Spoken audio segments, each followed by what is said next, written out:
45페이지 교재. 음.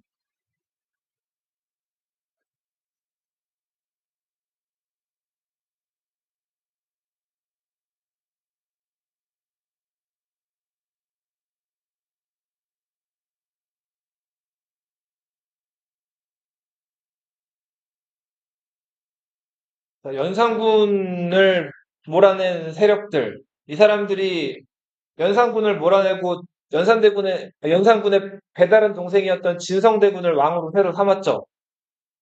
자, 이런 신하가 왕을 몰아내고 새 왕을 세운 사건을 반정이라고 본다 그랬죠? 그렇게 해서 새 왕이 된 사람이 누구예요?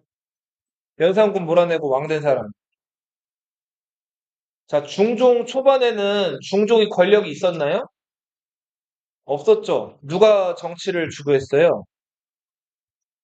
반정을 이끌었던 반정공신들이 정치를 이끌어 나갔죠. 박원종, 성희안, 유순정 이런 사람들. 자, 이런 사람들은 중종이랑 같이 경연할 때 원래 임금이 경연을 끝냈다는 걸 알리고 임금이 먼저 일어나야 되는데 이들이 먼저 일어났다 그랬죠.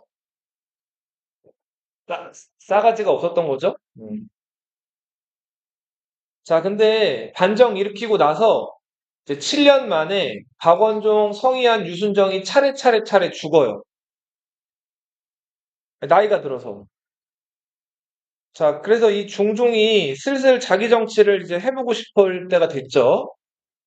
자, 그렇게 해서 처음으로 중종이 힘을 실어준 이 사나이 누구예요? 정함 조광조죠.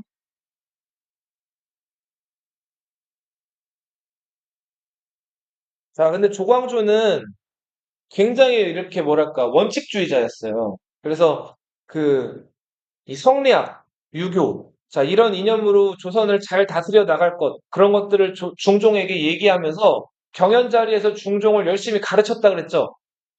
그래서 아침, 뭐 점심, 저녁, 그리고 또 야간, 야대라고 해가지고 네 번이나 중종을 만나가지고 중종한테 계속 이렇게 저렇게 충고를 하고 조언을 했단 말이에요. 중종도 처음에는 조광조를 굉장히 예뻐했죠. 그래서 조광조가 요구하는 거 다 어떻게 해줬어요, 중종이 대부분. 들어줬죠. 대표적인 거. 현량과라는 것들을 실시해가지고 조선은 원래 출세하려면 무조건 어디 합격해야 돼요? 과거 시험 말고 자, 조광조가 추천한 사람들을 관리로 임명하는 현량과 제도를 실시해서 실제로 이 현량과 출신들이 막 그 높은 벼슬을 하게 된단 말이에요. 그렇죠. 근데 조광조라는 사람이 그래도 만만한 사람은 아니었죠. 원칙주의자라 그랬죠. 자, 또 한편으로는 그렇죠. 소격서를 폐지하게끔 건의했죠. 소격서는 뭐 조선시대 초반부터 계속해서 존재해오던 그 기구였는데 이거는 자연에 있는 잡신들에게 제사 지내는 그런 기구였죠. 근데 유학자들은 뭐 불교나 도교에서 믿는 이런 잡신들 제사 지내거나 하는 것들 좋아하지 않았잖아요. 자, 이런 것들을 없애자고. 근데 중종이 여기서 움찔했다 그랬죠. 자, 아무리 소격서가 문제가 성리학적 유교 질서나 가치에는 문제가 있다고 하더라도 원래 왕들이 해오던 거잖아요.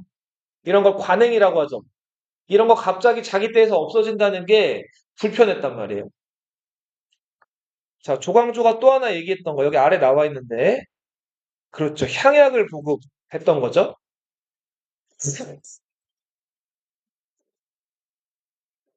자, 향약은 뭐의 줄임말이에요? 향촌, 자치, 규약이.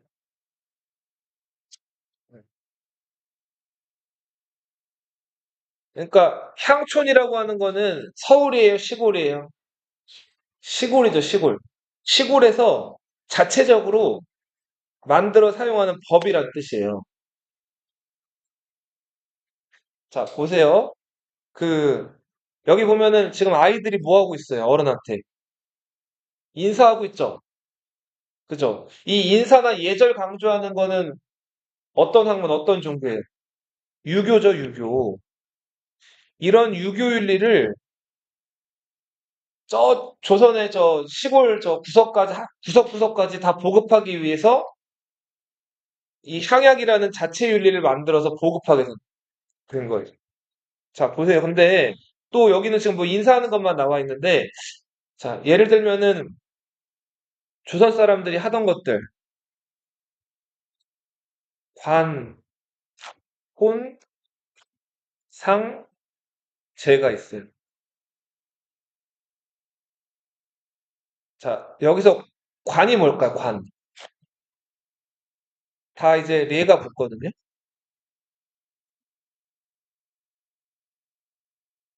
관례가 뭘까요? 관례. 관이 뭘 것 같아요?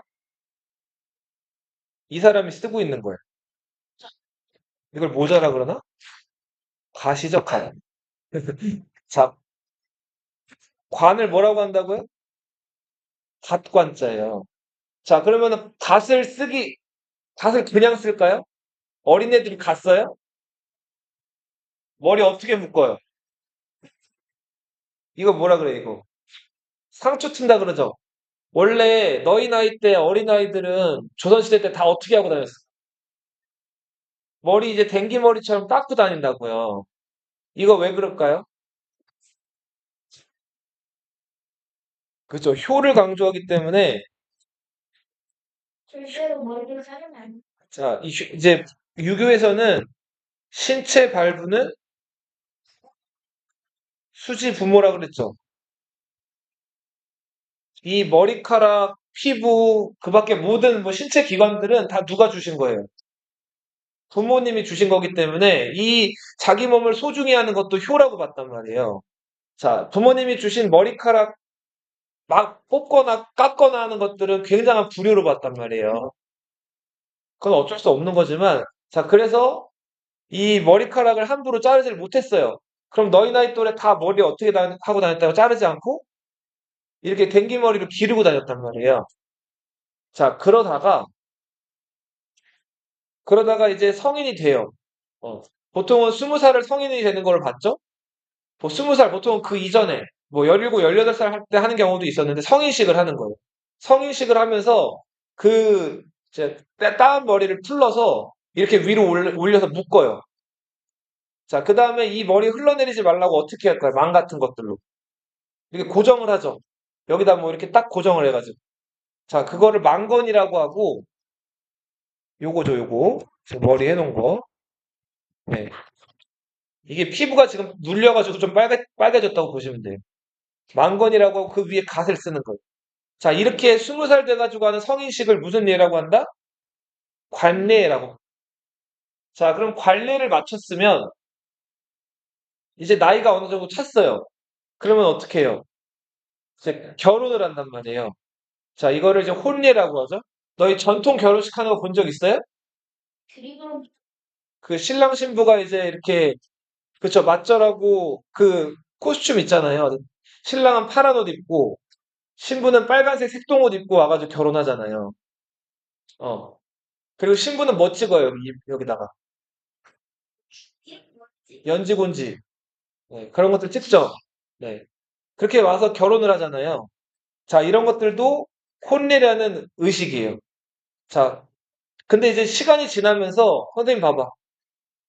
이 관례랑 혼례 의식이 좀 합쳐져요. 보통은 결혼을 하면서 성인식도 같이 해가지고 이게 좀 합쳐지는 경향이 있어요. 조선 후기에 오면은. 그래서 상추 춘다 그러면은 아 결혼했구나를 의미하는 그렇게 바뀌기도 해요. 여자는 갓을 쓰는 대신에 뭘 할까요? 성인식 할 때. 뭘 꼽죠 여기? 비녀를 꼽는단 말이에요. 자, 남자는 관례라고 하고 여자는 비녀를 꼽는 의식을 한다 그래서 그거를 비녀 개자 써가지고 뭐라고 부를까요? 계례라고 불러요. 자, 조선시대 남자는 갓을 쓰는 무슨 예식을 한다고요? 관례. 여자는 비녀를 꼽는 계례를 해요. 그런데 계례나 관례가 점점 뭐랑 하나가 된다? 결혼하면서 하는 의식으로 점점 자리를 잡게 돼. 상례는 뭘까요? 상례. 상례. 뭐예요? 부모님 어떻게 되셨을 때? 돌아가셨을 때 치르는 거. 장례라고도 부르죠? 네. 그리고 상례라고도 부르고 그 부모님 돌아가셔서 장례식장 이제 이렇게 열잖아요.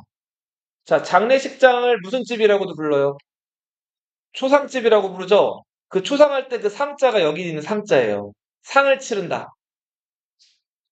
상 맞아요. 같은 얘기예요. 네. 오, 좋아요. 자, 그리고 부모님이 돌아가셨으면 돌아가신 날 기념해가지고 매년 뭐 해요?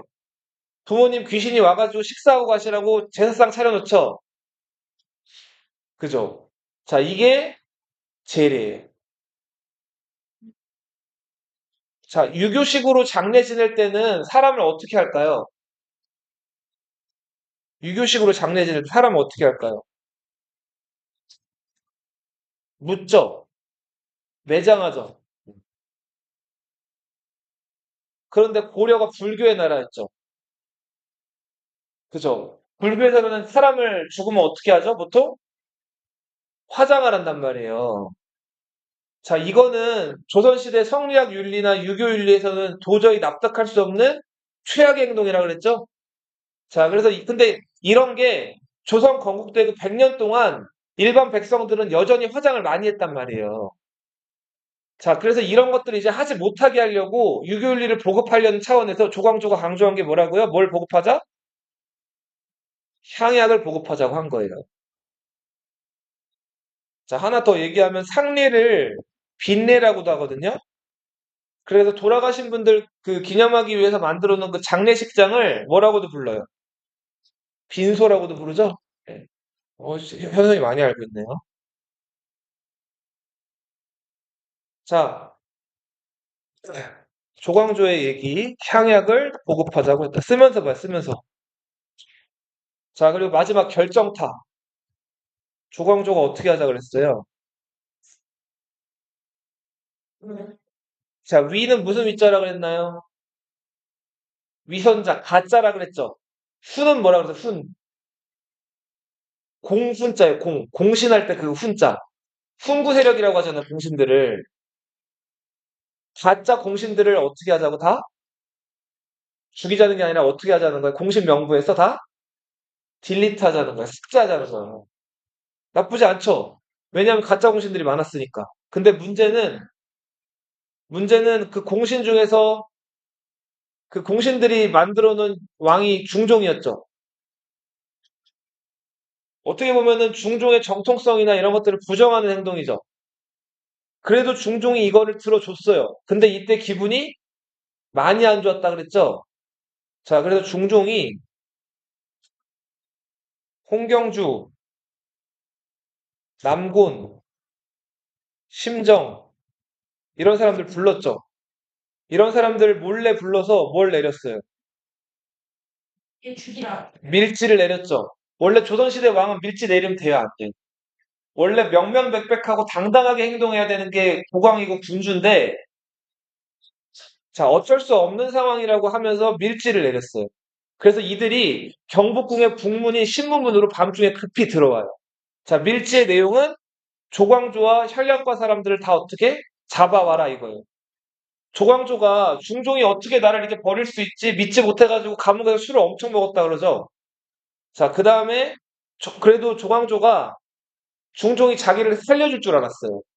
그래서 중종을 계속 만나게 해달라 그랬는데 끝내 중종이 조광조를 만나요, 안 만나요? 안 만나고 전라남도로 귀향을 보내죠. 자, 그래서 조광조가 전라남도 화순 여기로 귀향 갔다가 여기서 중종의 뭐를 받아요? 사약을 받죠. 자, 그렇게 해서 조광조가 목숨을 잃게 돼요. 전라남도 화순은 조광조가 사약받은 거 외에도 여기 그 고인돌들이 많아요. 그래서 그 나중에 시험에 이제 화순 하면은 고인돌로 얘기가 또 나올 수도 있어요. 자, 이거 지금 나뭇잎에 한자 뭐라고 써 있는 거예요? 주초위왕이죠? 이 주초위왕, 주와 초를 합치면 어떻게 된다 그랬죠? 이게 무슨, 뭐예요? 이게 조죠? 자, 조광조가 왕위에 오르려고 한다. 자, 나뭇잎 사기에 이제 벌레들이 이걸 갉아먹어서 조광조가 왕이 되려고 했습니다라는 말도 안 되는 역모를 꾸며가지고 조광조를 죽게 만들었죠. 자, 중종 때는 교육기관이 하나 만들어지는데, 당시 풍기 군수였던, 풍기는 지금의 경상북도 영주 지역이에요. 이 지역의 군수였던 주세붕이라는 사람이 만들었어요. 자, 이 주세붕은 굉장히 독특한 사람이었는데, 자, 한 번은 풍기 군수를 맡고 있을 때 이런 일이 있었어요. 자, 부모님 재산을 이제 상속하는 거 가지고 형이랑 동생이 아주 그냥 박 터지게 싸운 거예요. 자, 부모님이 돌아가셨는데 형 동생이 서로 재산 다 많이 차지하겠다고 싸웠단 말이에요. 이때 주세붕이 이거 재산을 누가 더 가져갈 건지에 대해서 재판을 하게 되는데 주세붕이 두 형제한테 벌을 내리거든요. 어떤 벌을 내렸을까요? 어떻게 벌을 내렸을 것 같아요? 곤장? 주세붕은 철저한 유학자였어요. 성리학자. 자, 유학자들은 잘못한 사람이 있으면은 어떻게 만드는 게 기본적인 유학자들 원칙일까요? 아니, 그러니까 법가로 치면 법가에서는 어떻게 해요? 그렇게 잘못했다 그러면. 곤장 때리거나 알맞는 형량에 맞게 이제 감옥 가두거나 죽이거나 하겠죠. 자, 는 육아적인 처벌. 유교에서 사람 죽여? 유, 유교에서 사람을 어떻게 해요? 교화, 따라 읽어보세요. 교화가 뭘까요? 교가 뭘까, 교. 가르칠 교예요, 가르칠 교. 가르쳐서 사람으로 만든다는 거예요. 근데 주세북이 선택한 방법은 이거였어요. 자, 형이, 둘 다 성인이었거든요? 형이 동생을 업고 그 고을 있죠? 풍기. 여기를 하루 종일 돌게 해요. 자, 근데 형한테 계속 업혀서 형이 힘든 걸 봐봐요. 그럼 어렸을 때 자기랑 사이좋게 지냈던 형 모습이 떠오르겠죠? 자, 이렇게 해서 그 두 형제가 막 싸우는 거를 화해시켰다 그래요.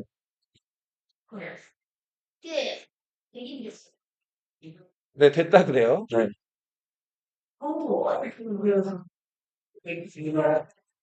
자, 여기 남동생 있는 사람.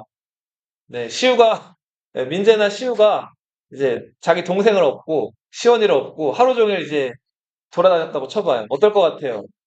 그럼 시원이랑 사이가 좋아지겠죠?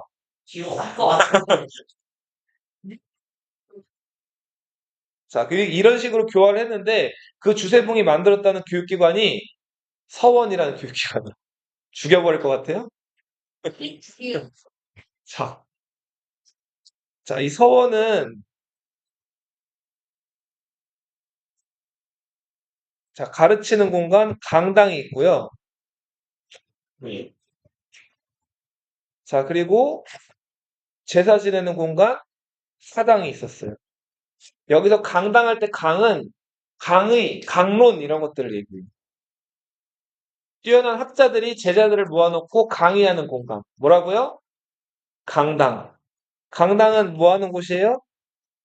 교육, 공부하는데. 사당은 뭐 하는데? 사당. 제사 지내는.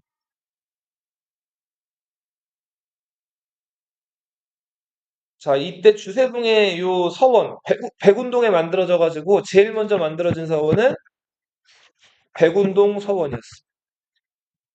근데 이 백운동 서원이 그 많은 좋은 영향력, 선한 영향력을 끼친다고 중종이 판단을 해가지고 여기다가 자기가 손수 글씨를 이제 써서 그 이 백운동 서원에 내린단 말이에요.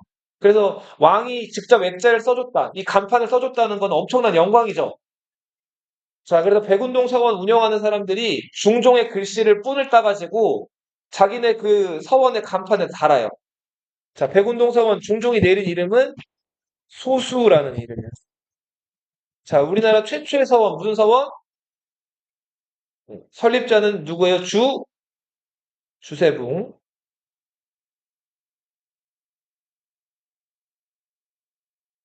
자, 그 밖에도 뭐 병산서원, 퇴계이황, 도산서원 이런 거 들어봤어요? 자, 이런 서원들이 이후 차례차례 만들어지기 시작한다. 자, 하나만 더. 자, 서원은 공립교육기관, 사립교육기관? 개인이 만든 거죠. 이거는 공립이에요, 사립이에요? 사립이죠. 그러면은 조선시대 국가에서 운영하는 공립교육기관은 어디예요? 성균관이죠. 어디라고요? 성균관 안에도 교육을 지내는 공간이 있고 제사를 지내는 공간이 있어요. 성, 지금 성균관 대학교 들어봤죠? 성균관 대학교 안에도 이게 남아있거든요? 자, 제자들을 교육하는 공간, 뭐라고 부를까요? 강당의, 성균관 안에서 강당의 역할을 하는 거. 명륜당이라고 불러요. 서원은 사립이기 때문에 강당이랑 사당이 그 서원마다 이름이 다 달라요. 근데 성균관은 나라에서 하나죠. 성균관의 강당 요건 기억해 두세요. 뭐라고요? 무슨 당? 명륜당. 뭐라고 다시 따라 읽어봐. 뭐라고요? 제사 지내는 공간. 공자나 맹자같이 주자 같은 사람들 제사 지내는 공간. 대성전이라고. 알아죠? 상식이에요. 뭐라고요? 대성전. 성균관에서 교육을 가르치는 공간은 명륜당. 제사 지내는 공간 대성전이에요.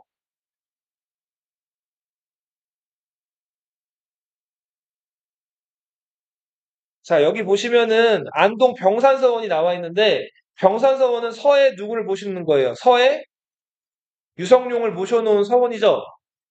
유성룡을 기리기 위한 서원인데 자, 지금 병산서원의 사당 보세요. 이름이 뭐라고 돼 있어요? 존덕사라고 돼 있죠. 네. 자, 그리고 자, 병산서원의 강당 이름이 뭐라고 돼 있어요? 입교당이라고 나와 있죠. 이렇게 서원은 서원마다 강당이랑 서원의 사당의 이름들이 다 달라요.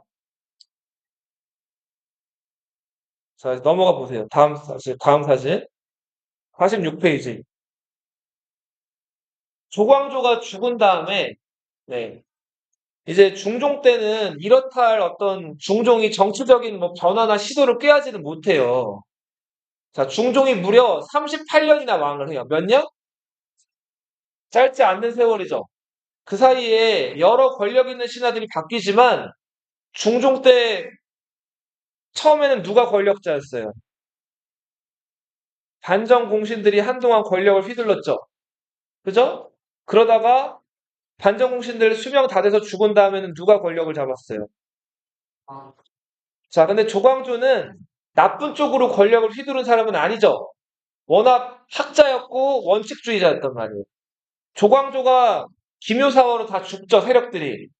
그 다음에 남곤이란 사람이 영의정을 하면서 4년 동안 권력을 잡아요.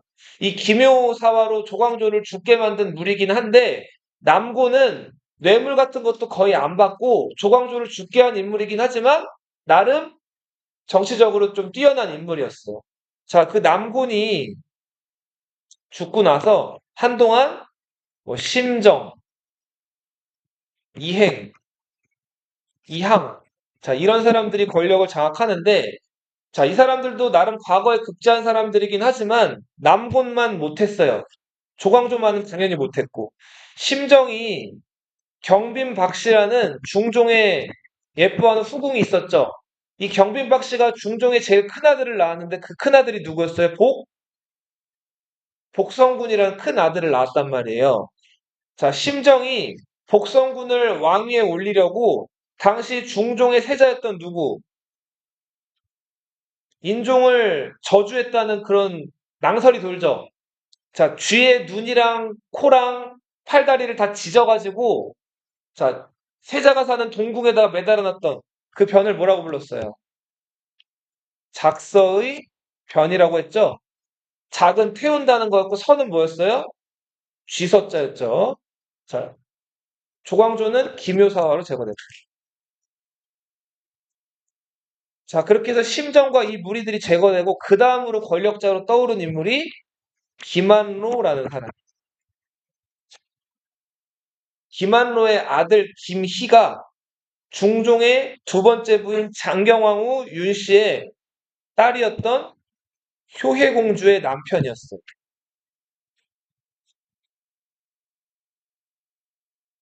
자, 그래서 이 김한로는 장경호 윤씨 근데 어떻게 했어요? 인종 낳자마자. 바로 죽었죠. 기억나요? 장경호 윤씨가 꿈에서 어떤 글자 봤다 그랬어요? 숫자. 억을 봤다 그랬죠. 그래서 인종의 이름을, 아기 때 이름을 뭐라고 줬다 그랬어요? 억명으로 줬다 그랬죠. 이억명. 자, 그 이억명의 누나가 효혜공주인데, 효혜공주의 남편 김희가 김한로의 아들이었어요.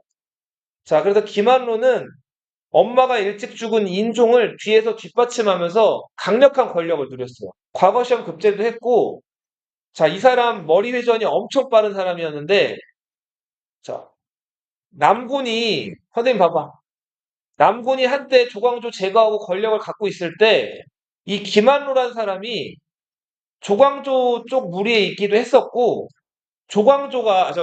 김한로가, 선생님 봐봐. 집중 좀 해봐. 선생님 보라고. 자, 이 김한로가 두뇌 회전이 좀 빠르고 자꾸 사람을 그룹을 만드는 거예요. 파당을. 자, 질이 좀 안 좋아 보였어요. 그래서 김한로가 남군이 김한로를 저 질이 좀 안 좋은 사람이고 조광조랑 연관된 사람이니까 유배를 보내야 된다 그래서 한동안 김한로가 유배를 가 있었어요. 자, 그러다가 이, 자, 심정 이런 사람들이 죽고 남군도 죽게 되면서 이제 김한로를 미워하는 사람이 없어져서 중종이 김한로를 다시 불러다 쓰게 되는데 이 김한로가 남군이 봤던 게 정확했어요. 권력 욕심이 엄청 많은 사람이었어요. 잘하는 거, 남 이간질하는 거. 그리고 자기랑 반대 세력들 대간 이용해가지고 몰아세워가지고 유배 보낸 다음에 세약 매기는 거. 이걸 잘했단 말이에요. 자, 근데 이상한 일이 많침 이 중종은 김한로한테 많은 힘을 실어줬어요. 그래서 중종 후반부에 가장 큰 권력을 휘둘렀던 사람이 누구다?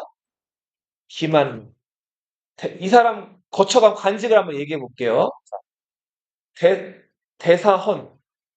오늘날로 치면 검찰총장이에요. 자, 대사간. 감사원장이에요. 지금 내노라는 자리죠. 정조판서. 국방부 장관이에요. 예조판서. 교육부 장관. 자, 그리고 우의정, 좌의정까지 올라. 영의정은 상징적으로 제일 높은 자리고 실제로 많은 실무를 담당하면서 많은 권한을 가지고 있는 게 좌의정인데 좌의정까지 올라가고 여러 가지 또 관직들을 겸직했던 사람이 김한로다. 자, 근데 중종의 스타일.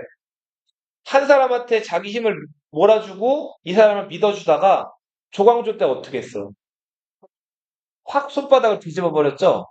자, 김한로도 너무 권력이 커진다 싶으니까 중종이 경계를 하기 시작해. 자, 근데 김한로 욕심이 끝이 없어가지고 누구를 건드리냐면 장경왕후 윤씨가 죽은 다음에 중종이 세 번째로 맞아들인 중전 누구예요? 문정왕후 윤씨죠. 이 문정왕후 윤씨는 오빠가 윤원로라는 사람이었고 남동생이 윤원형이라는 사람이었어요. 문정왕후가 윤씨니까 오빠 동생. 자, 근데 이들이 자기 누나 백을 믿고 조금 까불고 다녔는데 문정왕후 윤씨가 또 마침 중종한테 시집 온 지 17년 만에 아들을 낳았다 그랬죠. 그 아들이 경원대군이었단 말이에요. 자, 근데 경원대군이랑 인종이랑 나이 차이가 워낙 많이 났다 그랬죠. 자, 인종이 나이가 18살일 때 경원대군이 태어났단 말이에요. 그럼 몇 살 차이예요? 18살 차이죠. 자, 그래서 다음 왕이 인종되는 거는 크게 문제가 없었는데 자, 문제는 이 문정왕후란 여자도 욕심이 많았다 그랬죠. 그래서 자기가 낳은 아들 경원대군을 왕으로 세우고 싶었단 말이에요. 그죠? 자, 그리고 그걸 믿고 윤원로, 윤원영 자, 중전의 오빠랑 남동생이 소위 말해서 어깨에 힘을 주고 다닌 거예요. 그쵸? 그래서 김한로가 이들을 견제하려고 했어.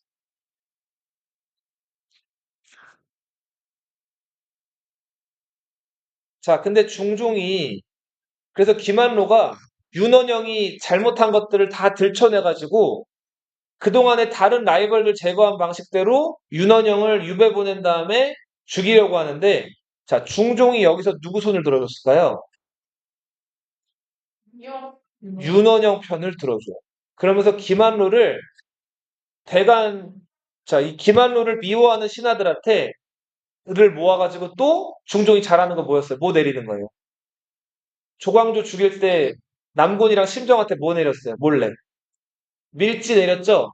김한로를 싫어하는 사람들을 모아놓고 그 사람들한테 또 밀지를 내려서 김한로의 죄를 탄핵하고 유배를 보내라.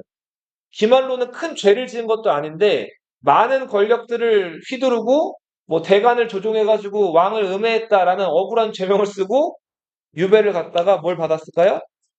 사약을 받아요. 자, 이렇게 해서 중종 말년에는 이 윤원영이 김한로를 이기게 되면서 윤원영의 누나였던 문정왕후 윤씨, 자, 요 세력이 점점 커진다.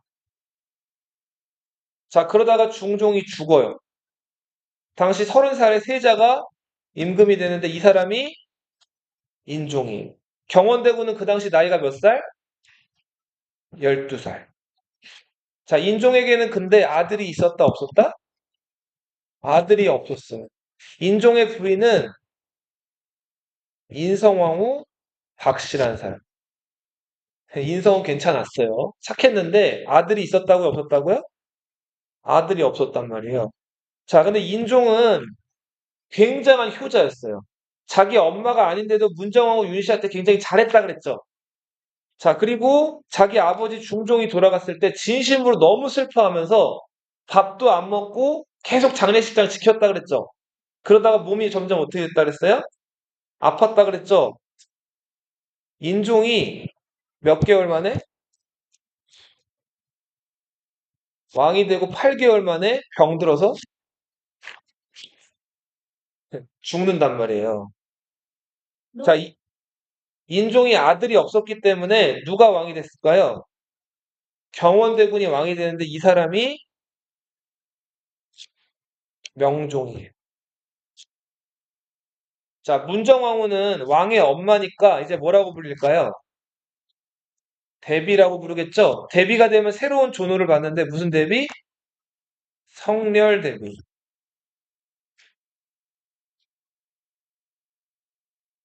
자, 인종을 왕으로 세웠던 장경호 윤씨의 오빠, 윤임이었어요.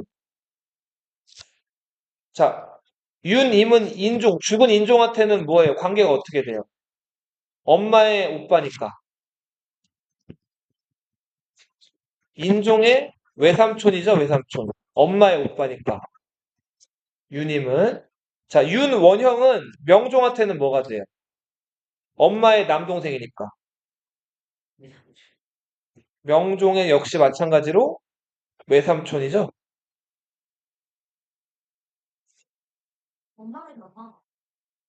12살이 왕이 됐으니까 대비가 뭘 했을까요? 수렴, 충정을 하게 되죠. 자, 인종의 외삼촌 그룹, 윤임 그룹이 인종이 독살됐다 이런 의혹을 제기하면서 자, 이 명종을 이렇게 긁는단 말이에요.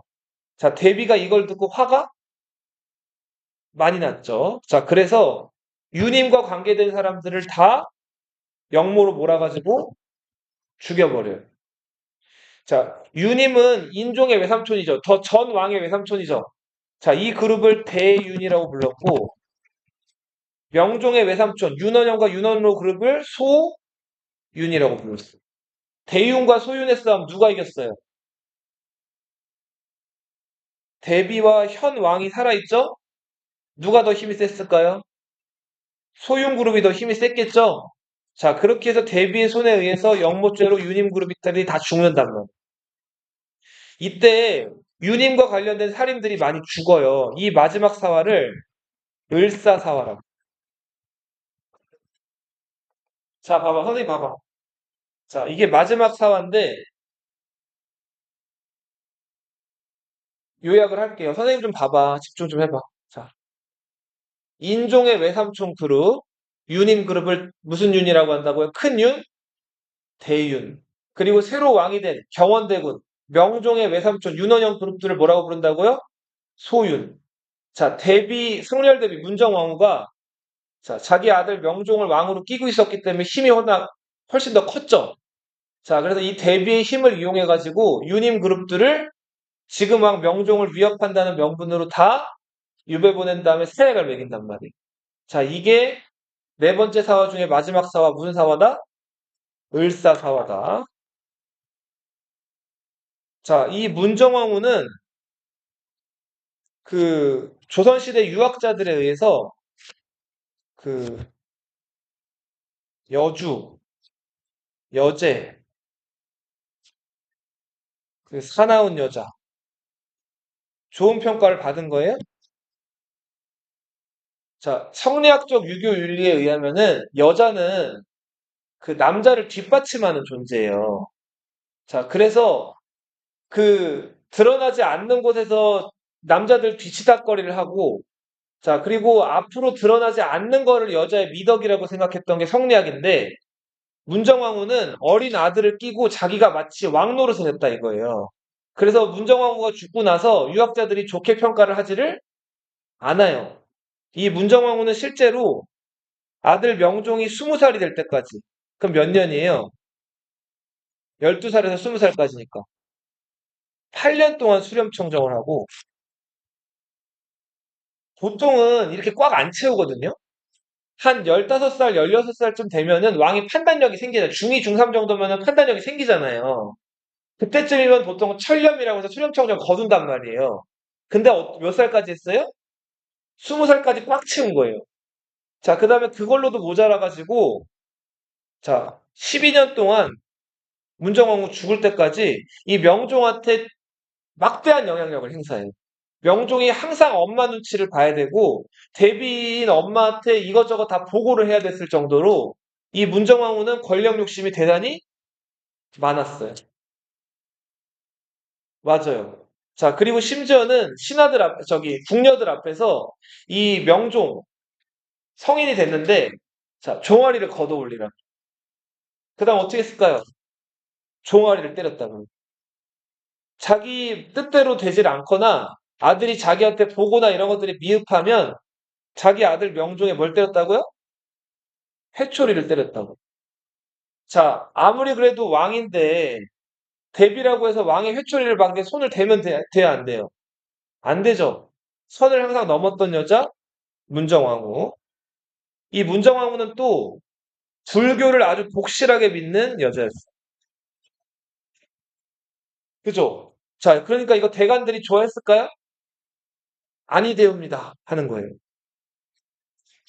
그래도 문정왕후는 누구의 엄마예요? 왕의 엄마죠. 자, 그러니까 자기 마음대로 이 불교를 열심히 후원했고 보우라는 스님을 특히 좋아했는데 이 보우라는 스님을 병조판서로 임명해요. 자, 스님을 국방부 장관으로 임명한 거예요. 대관에서 이거를 극렬하게 또 비난한단 말이에요. 그런데도 꿋꿋이 밀고 나가고, 자, 선생님 봐봐.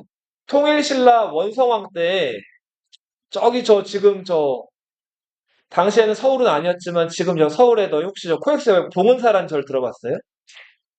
봉은사? 봉은사역에서 내리면 코엑스 들어갈 수 있잖아요. 자, 이 문정왕후가 봉은사를 되게 많이 후원을 해요. 그래서 그 봉은사의 큰 절에 이 보우를 주지스님으로 임명해요.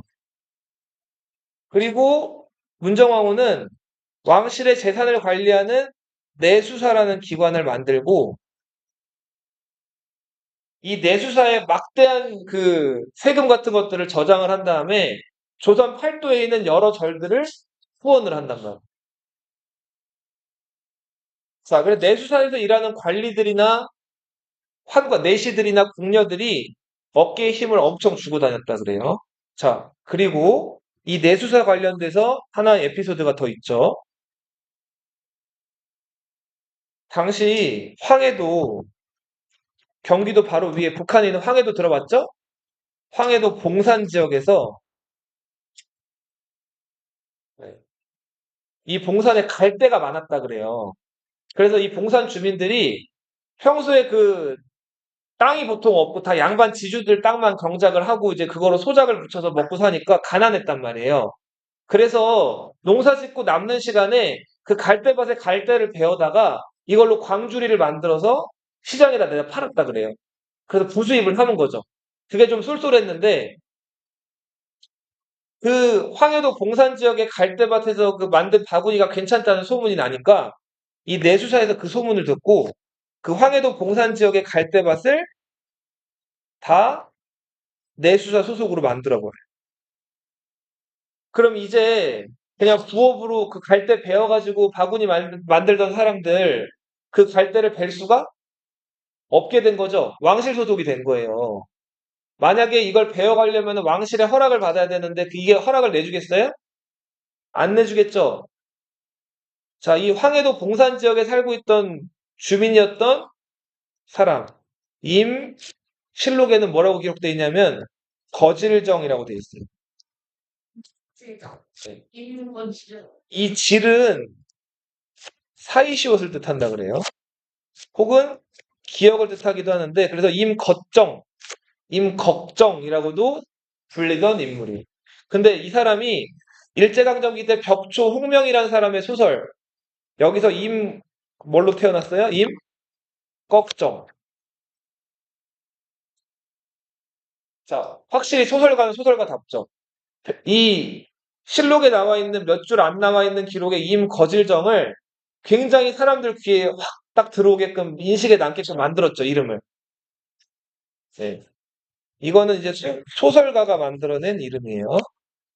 홍명이라는 사람이. 벽초홍명, 유명한 공산주의자. 일제강점기, 사회주의자. 자,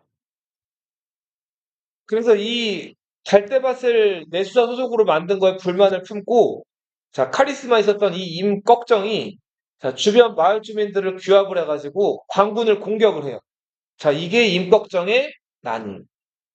자, 임꺽정이 얼마나 대범했냐면은, 황해도에서 경기도 지역의 웬만한 고을들이랑 고을들의 그 관청들은 다 약탈을 하고 심지어는 수도 한양의 장통교까지 와가지고 자 유유히 이제 들어왔다가 나가기를 반복했다 그래. 그러니까 동해번쩍 서해번쩍 연산군 때 홍길동이 있었다면 명종 때는 누가 있었다? 임꺽정이 있었다. 결국 임꺽정은 토포사 반란이 일어나면 이걸 토벌하는 그 관리가 파견되는데 토포사 남치근이라는 사람이 임꺽정 부하 중에 배신자가 하나 있었어요. 길잡이하던 배신자. 서림이라는 임꺽정이 한때 부하였다가 임꺽정을 배신한 누구? 이 서림의 얘기를 듣고 임꺽정을 마침내 잡아요. 그리고 잡히기 직전에 임꺽정이 또 변신이나 이런 변장을 잘해가지고 자 몰래 그 병사들 관복으로 갈아입고 슥 그 산을 빠져나가려고 그랬는데 서림이 저기 저 사람이 임꺽정입니다라고 손가락질을 딱 해서 가리켰대요. 자 그렇게 해서 서림에 의해서 임꺽정이 잡히게 된다. 네, 오랫동안 안 잡혔다고 하죠. 자, 그리고 조선시대 명종 때는 또 크나큰 문제가 생기는데, 쌤 봐봐. 조선시대 백성들은 세금을 세 종류를 내야 됐어요. 자, 먼저, 선생님 봐봐. 대부분 다 농민이죠? 그러다 보니까 농사를 지을 거 아니에요? 그럼 농사 지어서 나오는 쌀의 일정 부분을 나라에다 바쳐야 돼요. 토지세. 이거를 무슨 세라고 한다? 조세라고. 뭐라고 한다고요? 조세는 뭐를 내는 거라고요? 토지세, 쌀로 내는 거예요. 자, 그리고 특산물을 나라에다 내는 거예요. 예를 들어서 여기 일원 지역의 특산물이 귤이에요. 자, 그러면은, 뭐, 귤 한 박스를 나라에다 세금으로, 귤 1kg를 세금으로 내야 돼요. 그러면 귤을 그 집집마다 내야 되는 거예요. 자, 이거를 공물이라고 부르고, 혹은 공물을 낸다 그래서 공납이라고도 불러요. 이거는 뭐를 내는 거라고요? 특산물.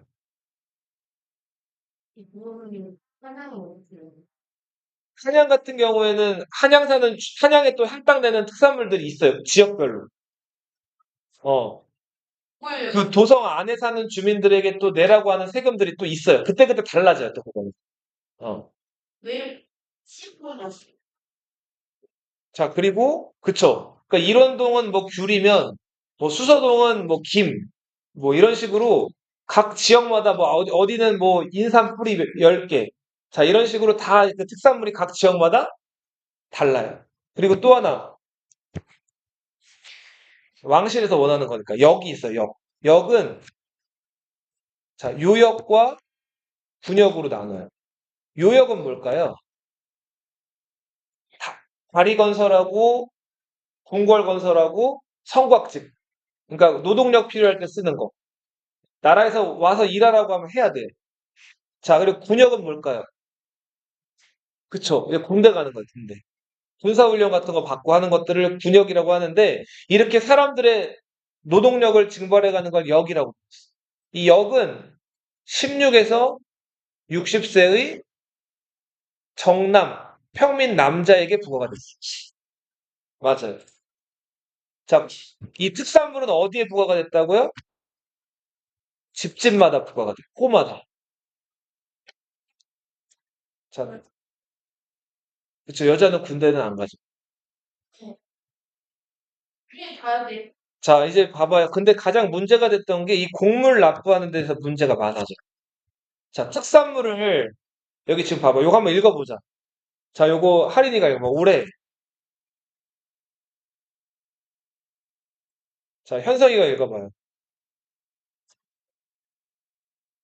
나쁘죠? 그냥 제가 나온 거. 자, 자, 특산물을 자, 내야 되는데 특산물이 지금 태풍 때문에 떨어져가지고 낼 게 없는 거예요. 알바노, 그죠? 자, 이 사람은 지금 알바노 하면서 자, 10배 비싸긴 한데 자기한테 사라고 하죠. 좀 에바죠. 근데 낼 데가 살 데가 없으니까 어쩔 수 없이 이걸 물며 거저먹기로 사가지고 내는 거예요. 자, 이런 걸 뭐라고 하냐면 방납이라고. 뭐라고 부른다? 납부하는 거를 방해하는 거예요. 정확하게 얘기하면 이 지금 그림이 방납을 완전히 표시하지는 못하는 것 같은데 봐봐. 선생님 봐봐. 자, 우리 열심히 사는 백성 할인이가 자, 그 인삼 농사를 지어요. 일원동의 특산물이 인삼이에요, 인삼. 자, 인삼이 굉장히 귀한데 인삼을 열심히 농사를 지어서 자, 인삼을 많이 수확을 했어요. 자, 근데 일원동 특산물이 인삼으로 딱 결정이 됐기 때문에 자, 나라에서 할인이네 집에 인삼 10뿌리를 바치라는 거예요. 자, 그래서 할인이가 열심히 농사 지은 그 인삼 10뿌리를 바쳐다가 중간 관리였던 저 사또 아래 그 현리들 있죠? 아전들. 아전이었던 김현성한테 가져갔어요. 자, 얘다. 자, 근데 김현성이 10뿌리를 보더니 이거 상태 왜 이래? 자, 이거 나름 할인이는 최상품이라고 가져왔는데 자, 그쵸. 현성이가 다른 거 다시 갖고 와 이렇게 한 거예요. 자, 할인이는 저항할 수가 없어요. 왜냐하면 현성이는 중간 관리니까. 그래서 할인이가 다시 더 좋다고 생각되는 그 인삼 10뿌리를 가져다가 현성이한테 바쳤는데 현성이가 이번에는 자, 이걸 보더니 자, 이거 아무래도 이 상태로는 왕실에다가 이거 못 보내. 내가 먹어야 될 것 같아. 자, 그렇지. 내가, 너무 또 주관관리 같은데요? 자, 그러지 말고, 내가 저 이웃마을에서 인삼 좋은 거 나는 데를 아니까, 내가 저기서 사다가 왕실에다 바칠게. 대신에 너는 그 가격을 나한테 주면 돼. 자, 할인이가 인삼 한 뿌리를 시장에다가 10,000원 정도에 판단 말이에요. 그래서 인삼 10뿌리면 몇만 원이에요? 10만 원이에요. 근데 현성이가, 어, 그러니까 지금 그냥 예를 든 거죠. 뭐 열 양이든 뭐 이렇게 표현할 수가 있겠죠. 근데 현성이가 이웃마을에서 인삼을 따로 구매한답시고 든 비용이 할인이한테 얘기를 딱 했는데 50만 원이라는 거예요. 자, 뭐 얘기해봐. 갔다 와. 몇 배를 부른 거야, 몇 배? 5배를 부른 거죠. 근데 이건 약과고 여기 나와 있는 것처럼 10배, 심지어는 50배, 100배를 부르는 적도 있었다 그래요. 자, 이렇게 중간 관리가 납부하는 거를 방해하고 자기가 대신 내는 거예요.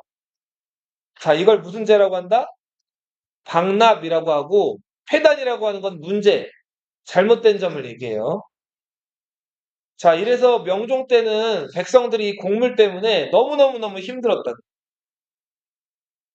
그래서 훗날 광해군 때 이 방납에 대해서 개혁이 이루어져요. 그게 대동법이에요. 무슨 법? 큰 대자, 같을 동자예요.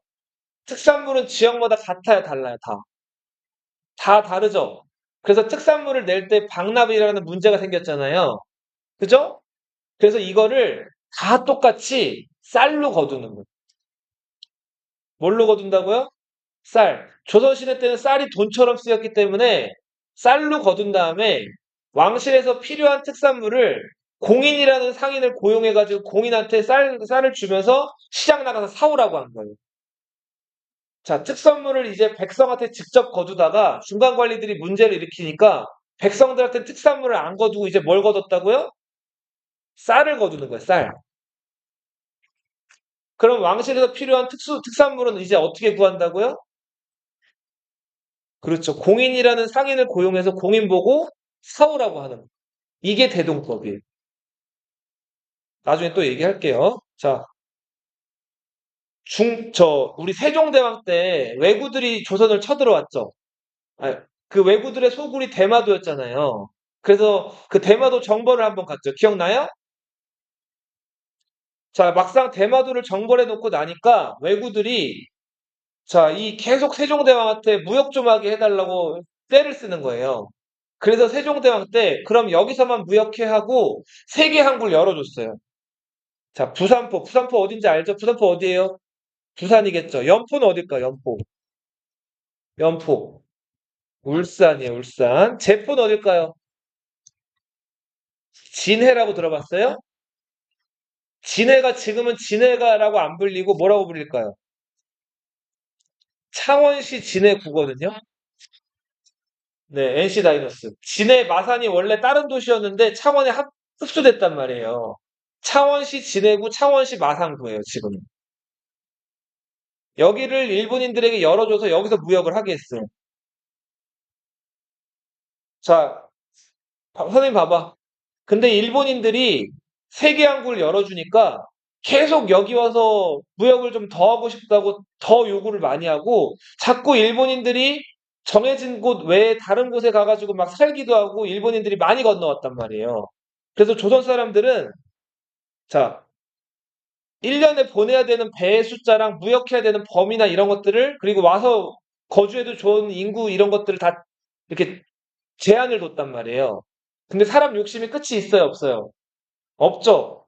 자, 그래서 일본인들이 중종 때 삼포 지역에 와가지고 조선 사람들을 막 죽이고 약탈을 해간단 말이에요. 자, 이게 삼포외란이에요. 자, 이때 삼포외란 때 왜군들이 몇 명이 왔냐면 4천 명이 왔어요. 이게 1510년이거든요. 임진왜란 80년 전이죠. 자, 벌써 이때부터 조짐이 보였던 거예요. 왜구들이 몇 명이 왔다고요? 4천 명이 와가지고 조선 사람들을 수백 명을 죽여요. 자, 그래서 이때 이 왜구들의 처리나 왜구들 문제를 해결하기 위해서 임시 국방위원회가 열리는데 그 임시로 만들어진 국방위원회 이름을 뭐라고 한다? 잘 기억해 주세요. 뭐라고 한다? 비변사. 여기서 비는 준비한다라고 하는 거예요. 변은 뭘까? 변. 변방을 뜻해요. 변방의 일에 대해서 어떻게 하는 기구? 준비하는 기구. 자, 그런데도 불구하고 일본인들이 또 와가지고 조선 사람들을 죽여요. 사량지 내변. 자, 그러다가 명종 때는 무려 7천 명이 또 와요. 자, 이거 마치 고려 말기에 왜구들이 고려를 괴롭혔던 것과 비슷한 지금 추세죠. 자, 이때 또 많은 또 조선인들이 죽으면서 이제는 임시국방위원회 비변사가 없어지지 않고 계속해서 이 왜구 문제를 처리하기 위해서 존재하게 된다. 선생님 봐봐. 항상 열려있는 기구, 항상 열려있는 걸 상설이라고 하죠. 예를 들면 동네 여기 뭐 수영장에 수영장 월수금반 화목토반 어떨 때는 닫고 어떨 때는 열어요? 항상 열려 있죠. 이런 반들을 무슨 반이라고 해요? 상설반이라고 한다고. 자, 비변사가 임시기구에서 뭘로 올라가게 돼요? 상설기구화가 돼요. 자, 그러면서 이때 너무 조선 사람들이 많이 죽었기 때문에 일본이랑 조선의 국교가 잠시나마 단절이 돼요. 자, 그리고서 무려 37년 동안 조선은 일본에 대한 정보를 획득할 길이 없었어요. 그리고 이때 37년 후 1590년에 도요토미 네. 히데요시라는 사람이 일본의 전국을 통일하게 되죠. 그리고 1592년 임진왜란이 일어나게 되죠.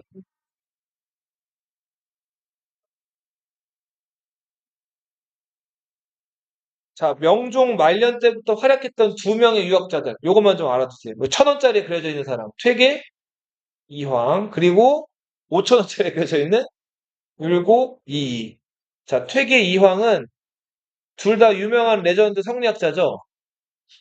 자, 성리학은 이와 기로 세상을 나눠 설명하죠. 자, 선생님 봐봐. 좀 봐봐. 자, 봄, 여름, 가을, 겨울. 자, 이게 때가 되면 어떻게 돼요? 계속. 바뀌고 돌고 돌죠. 이 계절이 순환하는 원리. 이거 눈에 보여요? 안 보여요? 안 보이죠? 이런 이치를 리라고 불러요. 리.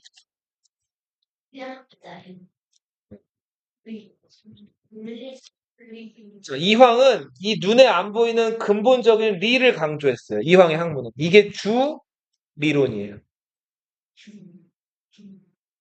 자, 반면에 봐봐. 새싹. 그리고 여름에 뭐 무성한 푸른 잎. 가을에 낙엽. 겨울에 하얀 눈, 얼음. 이런 것들 어때요? 눈에. 보이죠? 만질 수도 있죠? 이렇게 현실에 드러난 거를 기라고 불렀어요.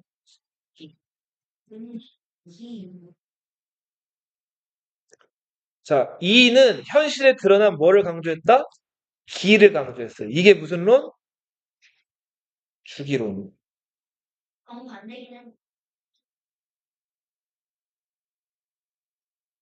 자, 오늘은 여기까지 할게요.